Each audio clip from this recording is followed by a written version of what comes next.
Hello friends, तो physics यानी कि भौतिक विज्ञान में आज हम लोग बात करने वाले हैं intensity of electric field due to an electric dipole, यानी कि वैद्युत द्विध्रुव के कारण वैद्युत क्षेत्र की तीव्रता के बारे में। इसके पहले वीडियो में हम लोगों ने वैद्युत द्विध्रुव यानी कि इलेक्ट्रिक डाइपोल को समझा था। उसमें क्या होता है कि हमारे दो आवेश बहुत ही पास पास रख दिए जाते हैं और दोनों की जो क्वांटिटी है वो सेम होती है, यानी कि माइनस क्यू और प्लस क्यू दोनों बराबर होते हैं, लेकिन दोनों के जो साइन होते हैं वो अलग अलग होते हैं। और इस पूरे सिस्टम को हम लोग क्या बोलते हैं? वैद्युत द्विध्रुव बोलते हैं। और इसका वैद्युत द्विध्रुव आघूर्ण P इक्वल टू होता है 2, इनकी बीच की दूरी 2L है, ये बहुत ही छोटी दूरी होती है, तो 2QL ये इसका वैद्युत द्विध्रुव आघूर्ण होता है P इक्वल टू 2QL। तो ये हम लोग पहले देख चुके थे। अब हम लोग इसमें इसके अलग अलग पॉइंट पे वैद्युत क्षेत्र की तीव्रता यानी कि electric field of intensity of electric field find out करेंगे। तो जैसे कि मैंने आपको इसके पहले वीडियो में बताया था, हम यहाँ पे 3 कंडीशन चेक करेंगे। एक तो इसी की एंड ऑन पॉइंट पे, किसी भी पॉइंट पे इसी की जो एक्सिस है उसी एक्सिस में किसी पॉइंट पे। दूसरा इसके इक्वेटोरियल यानी कि इसके परपेंडिकुलर कोई पॉइंट है, सीधा यहाँ पे इक्वेटोरियल पे कोई पॉइंट है इस पॉइंट पे। और तीसरा ये इस तरफ निकालेंगे तो सेम कंडीशन से इसके नीचे वाला भी निकलेगा। अगर इस तरफ निकाल रहे हैं तो सेम कंडीशन से इस तरफ भी निकलेगा। तो इस एक्सिस में, इसके परपेंडिकुलर एक्सिस में कोई पॉइंट हो और इन दोनों के बीच में कहीं पे भी कोई पॉइंट हो, तो उसके लिए तो ये 3 कंडीशन होती हैं। इन 3 कंडीशन में हम लोग जो है इंटेंसिटी निकालने वाले हैं। तो ये डेरिवेशन बहुत ही इंपॉर्टेंट होते हैं और ये कई बार एग्जाम में पूछे जाते हैं। तो सबसे पहले हम लोग पहला क्वेश्चन जो है, पहला कंडीशन चेक करते हैं। उसके पहले हमें कुछ फॉर्मूलों की जरूरत होगी जो आप पहले पढ़ चुके हैं। इंटेंसिटी का सिंपल सा फॉर्मूला तो है intensity equal to 1/4 epsilon naught के। यहाँ पे के रख भी सकते हो, के अगर हटाना जाए तो हटा सकते हैं, जैसे कि मैं आपको पहले ही एक्सप्लेन कर चुका हूँ। 1/4 एप्सिलॉन अगर हम लिखते हैं, यहाँ पे एप्सिलॉन नॉट लिखा है इसलिए के लिखा है, एप्सिलॉन नॉट के Q/R²। ये इंटेंसिटी का फॉर्मूला होता था, जहां R उस चार्ज से उस पॉइंट की डिस्टेंस है। तो अब यहाँ पे हम लोग इलेक्ट्रिक जो डाइपोल है उसको बनाते हैं। ये इलेक्ट्रिक डाइपोल हम लोग कंसीडर करते हैं, ये हमारा इलेक्ट्रिक डाइपोल है, ये माइनस क्यू है और ये प्लस क्यू है। और इस पॉइंट पे ये इलेक्ट्रिक डाइपोल है इस तरीके से, और इस पॉइंट पे इसी के सीध में कोई पॉइंट है P। इस पॉइंट पर हमें इलेक्ट्रिक फील्ड की इंटेंसिटी फाइंड आउट करनी है। तो बेसिकली अगर हमें इसकी इंटेंसिटी फाइंड आउट करनी है तो देखिए, मान लेते हैं कि प्लस क्यू के कारण, प्लस क्यू की वजह से जो इंटेंसिटी है E1, अगर हम इसको लाइन को मिला दें तो ये लाइन इस तरह से है और इसकी दूरी मान लेते हैं, इसकी दूरी R है, इसके बीच की दूरी, इस पॉइंट की दूरी R है और हमें पता है इसकी दूरी कितनी है, 2L है। ये टोटल दूरी कितनी है, 2L है। तो अगर हम लोग बात करें, जब भी हम डिस्टेंस नापते हैं तो ये हमेशा इसके सेंटर से नापी जाती है। जब भी जो डाइपोल की डिस्टेंस, किसी भी चीज की डिस्टेंस नापी जाती है तो वो डिस्टेंस सेंटर से नापी जाती है। तो अगर हम बात करें R जो डिस्टेंस है वो यहां से R डिस्टेंस है, R डिस्टेंस हमारी इस पॉइंट की इसके सेंटर से है, इस डाइपोल के सेंटर से। क्योंकि ये बहुत छोटी सी दूरी है तो सेंटर से हम लोग यहाँ कंसीडर कर रहे हैं। और ये जो डिस्टेंस बची, अब यहाँ पे L इस तरफ हो गया और L इस तरफ हो गया। 2L थी तो हमने इसको L और L में डिवाइड कर दिया। तो L और L, इस सेंटर से L डिस्टेंस माइनस क्यू के लिए और L डिस्टेंस प्लस क्यू के लिए, और ये सेंटर से दूरी है इसकी R।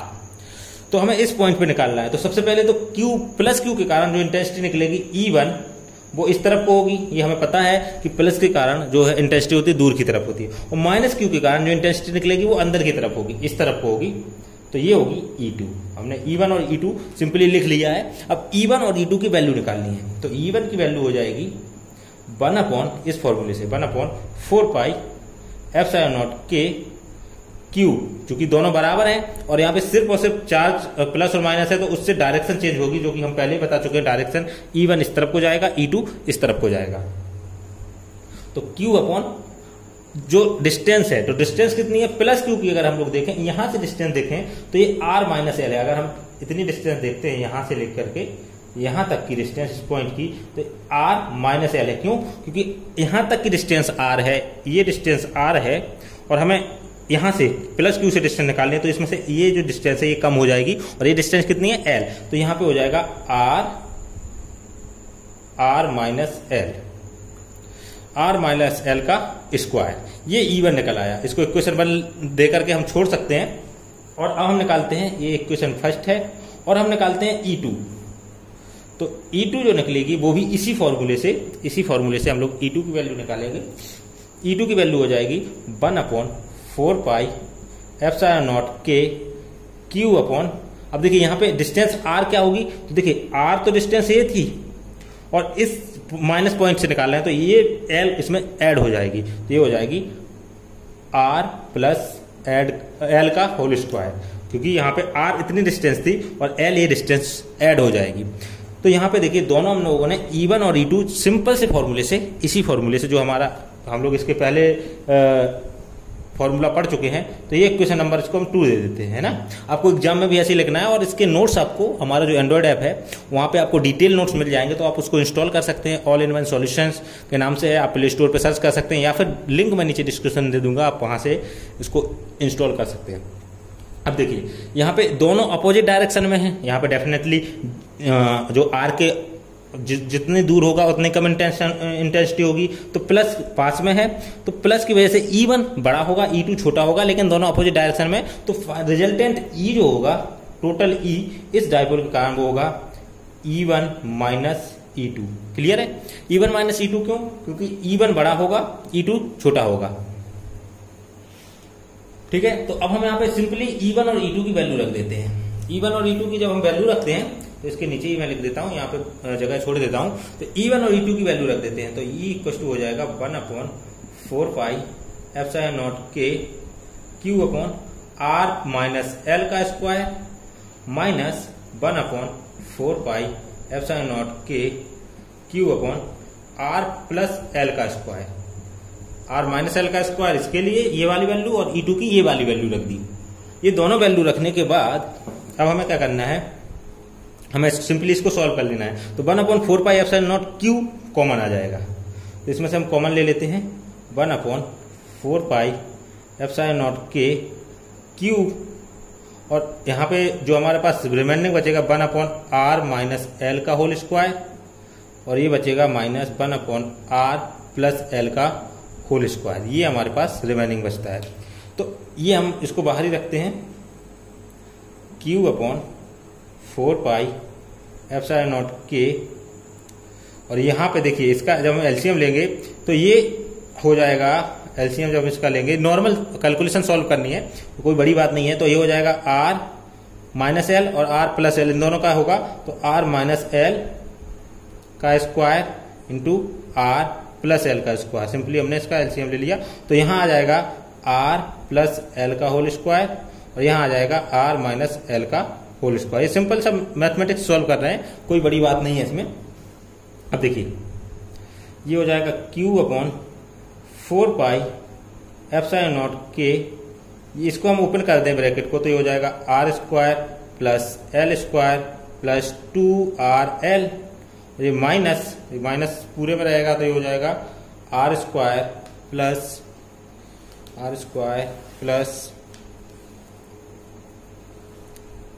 एल स्क्वायर माइनस का 2rl, और यहाँ नीचे जो होगा वो हो जाएगा आपका, ये देखिए a plus B a minus B, तो a square minus B square का होल स्क्वायर, तो यहाँ हो जाएगा r square minus L square का होल स्क्वायर। ठीक है, इस तरह से हम लोग उसको रख सकते हैं। तो देखिए जब इस माइनस का अंदर मल्टीप्लिकेशन होगा, तो अंदर मल्टीप्लिकेशन होगा तो क्या होगा, मैं इसको नीचे नेक्स्ट स्टेप में लिख देता हूं, यहां पे होगा q अपॉन 4 एप्सिलॉन नॉट के, और ये हो जाएगा r square plus L square plus 2rl minus r square minus L square, ये हो जाएगा प्लस 2rl, और अपॉन में आ जाएगा r square plus minus L square का होल स्क्वायर। अब देखिए r स्क्वायर प्लस का r स्क्वायर माइनस का कैंसिल आउट हो जाएगा, r square L square plus का एल स्क्वायर माइनस का, और ये दोनों ऐड हो जाएंगे तो ये हो जाएगा 4rl। तो यहाँ पे फाइनल रिजल्ट हमारे पास क्या आ जाएगा, यहाँ पे फाइनल रिजल्ट आ जाएगा 4, यहाँ पे आ जाएगा 4rl into Q upon 4 epsilon naught के, मैंने 4rl को आगे लिख दिया है, और ये आ जाएगा 1/r² माइनस l² का होल स्क्वायर। ये टोटल हमारा रिजल्ट आ जाएगा। अब हम इसको तोड़ सकते हैं। ये 4rl को हम क्या कर दें, 4rlq ये लिखा है तो इसको हम ऐसे लिख सकते हैं 2, यहां पे हम लिख सकते हैं 2 into r into l into q, और r को भी मैं बाहर ले लूं यहां पे 2r इंटू, देखिए मैं इसको क्या लिख रहा हूं, इसको थोड़ा सा तोड़ दे रहा हूं। क्यों? क्योंकि हमें पता है P इक्वल टू क्या होता है 2ql। तो देखिए यहां में से हम 2 निकाल लेंगे, 4 में से 2 निकाल लेंगे, हमारे पास l है, हमारे पास q है, तो इसको हम P बना सकते हैं। तो मैंने इसको लिख दिया 2ql। अब क्या बचा, 2r बचा, तो 2r को मैंने बाहर रहने दिया है ना, 2r को मैंने बाहर रहने दिया। तो मैं इसको इस तरीके से लिख सकता हूं, और ये पूरी वैल्यू क्या हो जाती है, P हो जाती है। ये पूरी वैल्यू हम P लिख देंगे। तो मैं इसको चाहे तो यहां पे लिख सकता हूं, इसको मैं इसके आगे लिख देता हूं, है ना, इसके आगे इसकी वैल्यू जो होगी वो हो जाएगी 2ql into 2r upon 4πε0k, और ये अपॉन में बचेगा 1/r² माइनस l² का होल स्क्वायर। ये रिजल्टेंट बचेगा। उसके बाद देखिए यहां पे क्या आ जाएगा, इस पूरे को हम क्या लिख सकते हैं P, तो ये हो जाएगा P 2pr upon 4πε0k 1/r² minus l² का होल स्क्वायर। अब यहां पे अगर हम लोग बात करें, अगर हम लोग फिगर से बात करें तो आप देख सकते हैं ये जो फिगर बनाया हुआ है इसमें r बहुत बड़ी वैल्यू है, l बहुत छोटी सी वैल्यू है। तो यानी कि अगर हम l² निकालेंगे, r बहुत बड़ी वैल्यू है, l बहुत छोटी वैल्यू है, तो जब हम इसका l² निकालेंगे तो ये और छोटा हो जाएगा, l² और छोटा हो जाएगा, क्योंकि l छोटी है, r² के अपेक्षा l बहुत छोटी वैल्यू है, उसका स्क्वायर निकालेंगे तो और छोटा हो जाएगा। यानी कि हम कह सकते हैं कि l square is very very less than r square, r square से बहुत छोटा है। तो l स्क्वायर को r स्क्वायर के से अगर हम लोग घटा भी दें तो कोई फर्क नहीं पड़ेगा, तो इसको हम मान लेते हैं नेग्लिजिबल। नेग्लिजिबल मानते हैं तो इसको हटा देंगे, इसको जब हटा देंगे तो ये हो जाएगा r स्क्वायर का स्क्वायर। तो जब ये ओपन होगा तो r की पावर हो जाएगा 4। मैं यहीं पे डायरेक्ट लिख दे रहा हूं क्योंकि मेरे पास जगह कम है।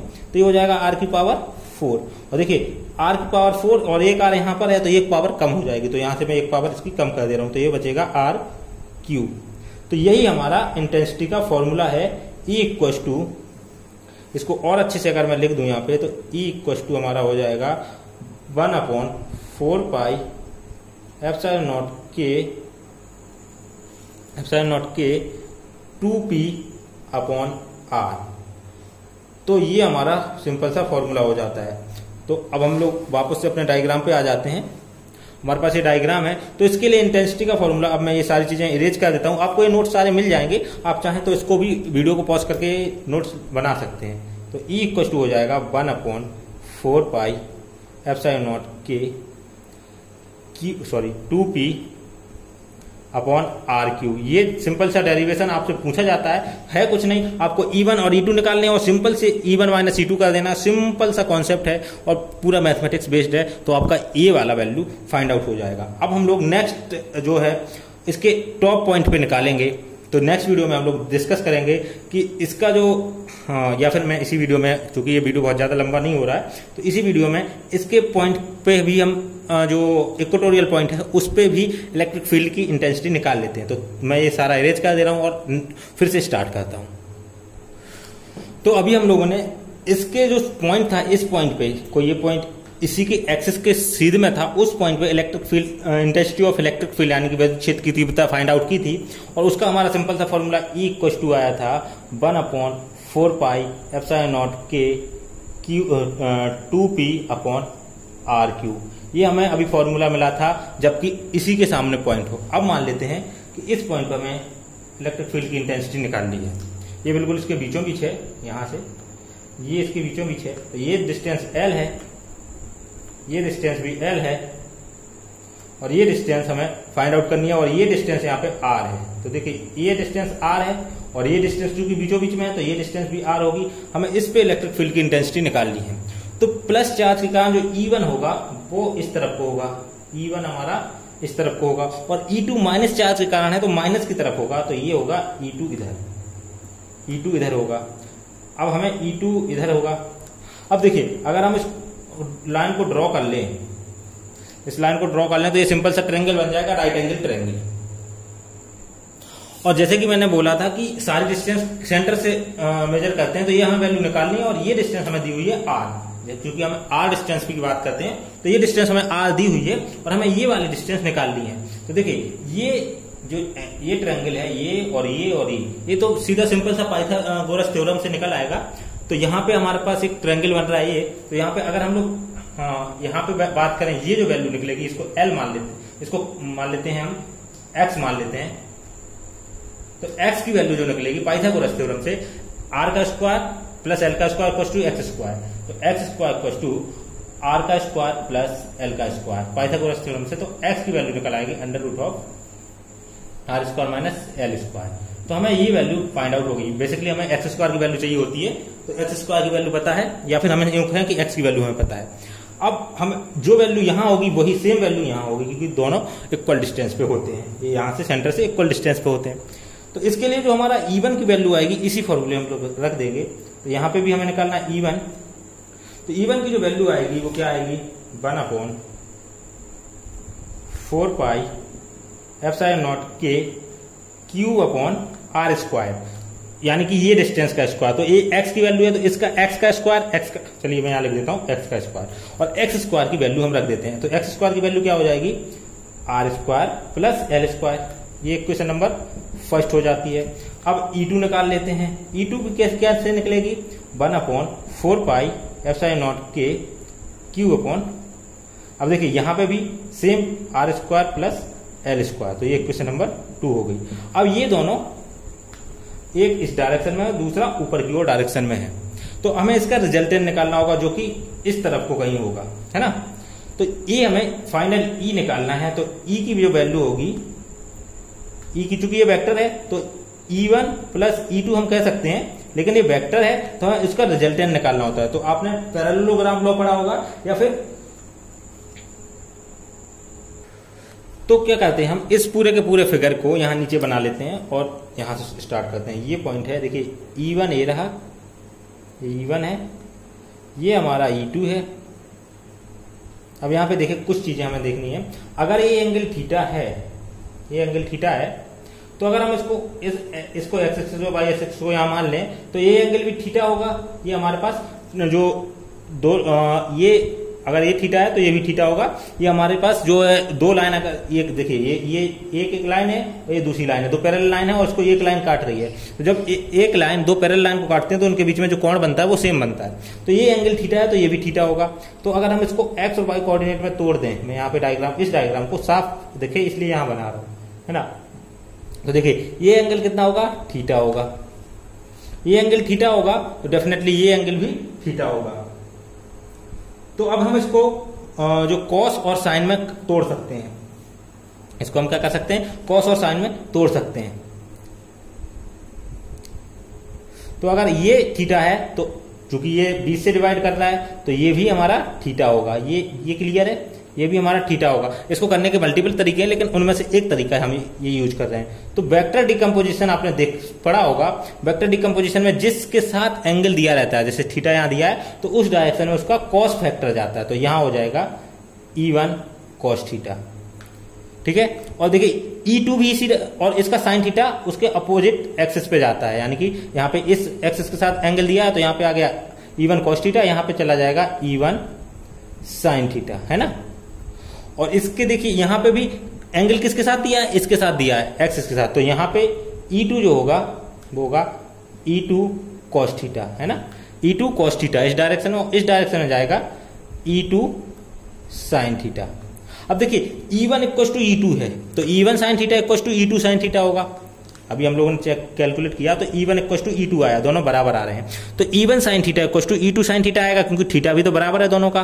तो ये दोनों एक दूसरे को कैंसिल आउट कर देंगे, ये दोनों एक दूसरे को कैंसिल आउट कर देंगे और रिजल्टेंट बचेगा E1 cos theta plus E1 cos theta, sorry E2 cos theta plus E1 cos theta. तो E की जो फाइनल वैल्यू आ जाएगी वो आ जाएगी E2 cos थीटा, या E1 cos थीटा कह सकते हैं, प्लस E2 cos थीटा। समझ में आ रहा है ना, क्योंकि E1 sin थीटा और E2 sin थीटा E1 और E2 बराबर है, साइन थीटा भी बराबर है, तो ये दोनों अपोजिट डायरेक्शन में, तो ये कैंसिल आउट हो जाएंगे। अब यहाँ पे ये जो रिजल्ट आया है इसको हम लोग E की वैल्यू रख देते हैं फाइनली, तो 1/4 पाई एप्सिलॉन नॉट के, या फिर इसको हम लिख सकते हैं क्योंकि E1 इक्वल टू E2 है, चलिए मैं इसको वैल्यू रख देता हूँ Q/r² प्लस L², और ये हो जाएगा cos थीटा प्लस इस कंडीशन में भी 1/4 पाई एप्सिलॉन नॉट के Q/r² plus L² cos theta.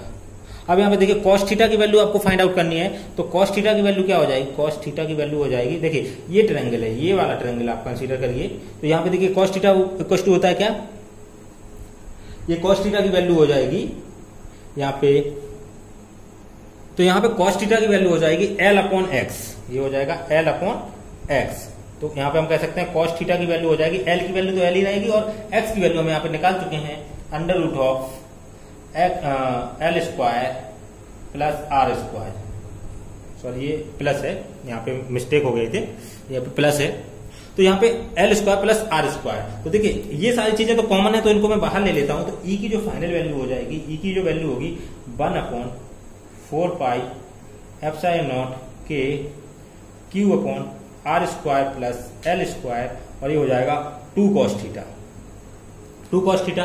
अब इस 2 cos थीटा की जगह cos थीटा की वैल्यू रख देते हैं, तो cos थीटा की अगर हम वैल्यू रख दें यहाँ पे, तो हो जाएगा इंटू L/r², ये हो जाएगा √L² प्लस R², क्लियर है। अब देखिए ये हो जाएगा 2QL, ये क्या हो जाएगा, टोटल P हो जाएगा, ये 2QL, ये 3 टर्म्स हैं, ये टोटल P हो जाएगा, तो ये E की जो फाइनल वैल्यू आ जाएगी अभी 1/4 पाई एप्सिलॉन नॉट के, ये हो जाएगा 2QL, यानी कि 2QL, ये हो जाएगा P/r² प्लस L² की पावर 1 और पावर हाफ, पावर 1 इसको हम ऐसे भी लिख सकते हैं ना, इसकी पावर 1/2, तो 1/2 और ये दोनों मल्टीप्लिकेशन में, तो दोनों पावर ऐड हो जाएंगी, तो 1/2 प्लस 1 ये हो जाएगी 3/2, ये पावर हो गई है। अब देखिए सेम कंडीशन यहाँ पे भी हमें अप्लाई करनी है कि L² is very very less than R², L² बहुत छोटा है, तो R² से अगर हम लोग कंसीडर करेंगे तो ये L को हम नेग्लेक्ट कर सकते हैं, तो यहाँ पे नेग्लेक्ट करेंगे तो L गायब हो जाएगा, L गायब हो जाएगा, तो देखिए 3/2 पावर है, तो 2 से 2 कैंसिल आउट हो जाएगा, तो ये E की जो वैल्यू बचेगी फाइनली, E की वैल्यू बचेगी आपकी E = 1/4 पाई एप्सिलॉन नॉट के P/r³, तो ये हमारे पास दूसरा फॉर्मूला बन जाता है। यहाँ पे हम लोगों ने दूसरा फॉर्मूला हमारा जो है होगा ड्राइव होके आ गया, यहाँ पे मैं इसको इरेज कर दे रहा हूँ, इसकी अभी हमें जरूरत नहीं है। तो आपने देखा कि E की जो दूसरी वैल्यू आ रही है E = 1/4 पाई एप्सिलॉन नॉट के P/r³, ठीक है ना, और इसमें आ रही थी, अगर हम लोग सेम एक्सिस पे निकाल रहे थे, यानी कि ये डाइपोल है, एक इलेक्ट्रिक डाइपोल ये है, मान लीजिए मैं यहाँ पे बना देता हूँ -Q और ये +Q, तो अगर हम इस पॉइंट पे निकालें तो ये आती है 1/4 पाई एप्सिलॉन नॉट के 2P/r³, और अगर हम इस पॉइंट पे निकालें तो ये आती है 1/4 पाई एप्सिलॉन नॉट के P/r³।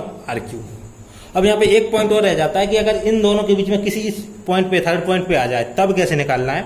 तो चूंकि ये वीडियो का लेंथ बहुत ज्यादा हो रहा है, तो नेक्स्ट वीडियो में हम लोग इसको देखेंगे, तो उसको बहुत ही सिंपल है, इन दोनों की हेल्प से हम उसको डायरेक्टली सॉल्व कर सकते हैं। तो नेक्स्ट वीडियो में हम लोग जो थर्ड पॉइंट है इस पे, या फिर किसी भी पॉइंट पे, ये पॉइंट कहीं भी हो सकता है, तो किसी भी पॉइंट पे इसको चेक करके देखेंगे। तो ये सारी चीजें मैं यहाँ लिखी रहने देता हूँ और ये सारी चीजें इरेज कर देता हूँ, नेक्स्ट वीडियो में हम लोग इसको आगे देखेंगे। तो अगर आपको वीडियो पसंद आ रहा है तो उसको लाइक कर दीजिए, कोई सुझाव है तो कमेंट बॉक्स में आप बता सकते हैं। इसके अलावा जो भी मैंने यहाँ पे आपको बताया, इसके नोट्स आपको अवेलेबल हो जाएंगे, नीचे डिस्क्रिप्शन में लिंक है, आप वहां से हमारा जो एंड्रॉइड ऐप है ऑल इन वन सॉल्यूशंस, उसको इंस्टॉल कर सकते हैं। आप प्ले स्टोर से डायरेक्ट भी इंस्टॉल कर सकते हैं, वहां पे आपको फिजिक्स, केमिस्ट्री, मैथमेटिक्स सारे के सारे सब्जेक्ट्स के नोट्स मिल जाएंगे। और अगर आपने अभी तक चैनल को सब्सक्राइब नहीं किया तो उसको सब्सक्राइब कर दीजिए, अपने दोस्तों के साथ इसको शेयर कीजिए, ताकि वो लोग भी घर बैठे आसानी से फिजिक्स को सीख सकें। तो मिलते हैं नेक्स्ट वीडियो पे, थैंक यू फॉर वॉचिंग।